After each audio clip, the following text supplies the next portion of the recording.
Isang magandang umaga mga kaibigan. Ang content po naman natin sa umagang ito mga kaibigan ay patungkol sa pagdadaing. At dito nga mga kaibigan ay pinesto ko na ang burot-burot na isda. Ayan na rin ang aking tadaran, kutsilyo. Kaunting trivia po muna tayo mga kaibigan. Alam nyo po ba na ang daing dito sa Marinduque ay tinatawag po naming bislad. Yan po ang tawag po sa lalawigan namin. At kung dumaan po ito sa inyong wall, ay pwede po bang pakicomment kung ano ang tawag sa inyong lugar ng aking ginagawa. Ayan, at kung saan din po nakakaabot na ang aking mga video, pakicomment naman po upang malaman natin kung saan na nakakaabot ang aking mga video. Ganun man mga kaibigan, kung ikaw ay isa sa napasaya, napatawa, napahalakhak sa aking mga video, mga kaibigan, huwag po ninyong kalilimutan mag-comment. At kung sino ka po nanonood, kung kakilala ko ikaw o hindi, ako po'y masaya dahil isa po kayo sa inspirasyon ng aking pagbabalag. Parte po kayo ng aking buhay mga kaibigan upang patuloy na makagawa ng iba't ibang content mga kaibigan. Ako nga po pala si Atara TV, isang PWD content creator na nagamula po sa Barangay Bunganay. Ang unang hakbang ko po diyan mga kaibigan ay tinatanggal ko na rin po diyan ang laman loob at hasang po naman ng isda mga kaibigan.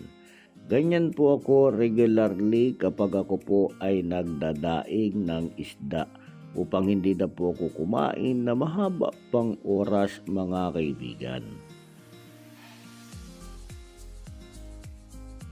Ayan po talaga ang unang hakbangin natin sa pagdadaing o pagbibislada mga kaibigan. Medyo may kahabaan po yung video natin, ano.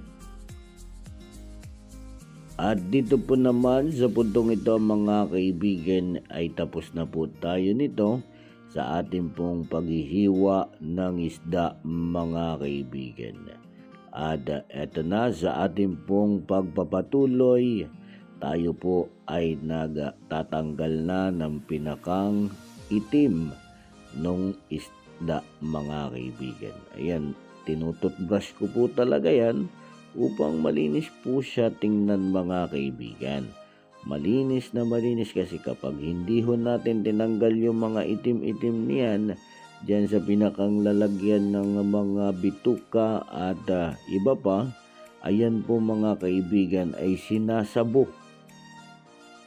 Sinasabo po yan mga kaibigan ng mga bangaw at walang sala na hindi ho iitlogan ang inyong mga bislad.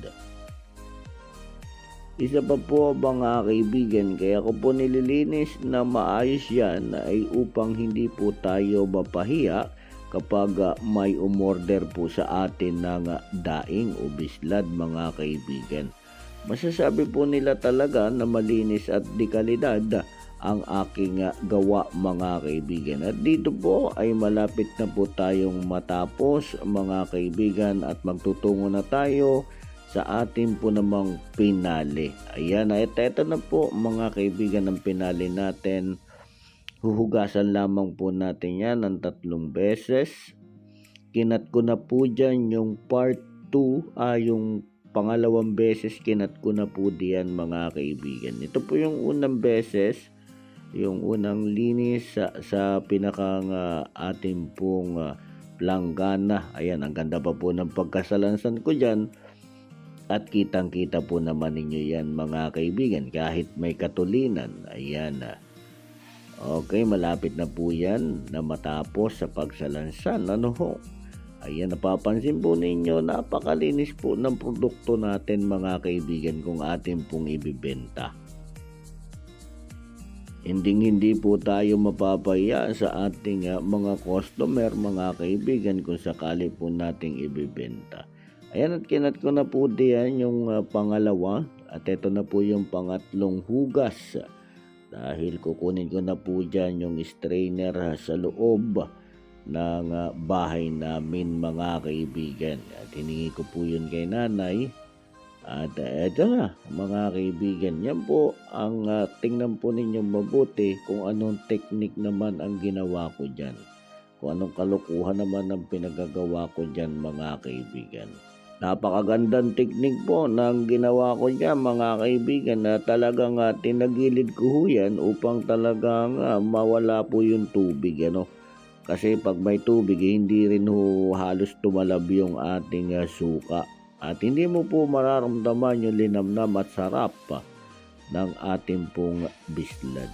Nga po pala sa mga nais pong mag-order, ito po ang aking numero, 0985370456. At kung sakali po naman na wala kayong load na pantawag sa numero, ngayon po ay maaari po ninyo akong hanapin sa Facebook. Leody Zorbano Largo po ang aking pangalan sa Facebook. At ang aking pong profile picture naman ay nakakulay pula na damit, nakakulay pula na sombrero, gayon din naman ay nakakulay itim na short, mga kaibigan. May nakalagay po diyan sa logo ko na watch na. Ayan po ang aking profile picture, mga kaibigan, at malapit na po tayong mag-end. At kung mapanood mo ito, nawa po'y magkomento ka kung saan nakaabot na ang video ito. Marami pong salamat sa panonood. God bless.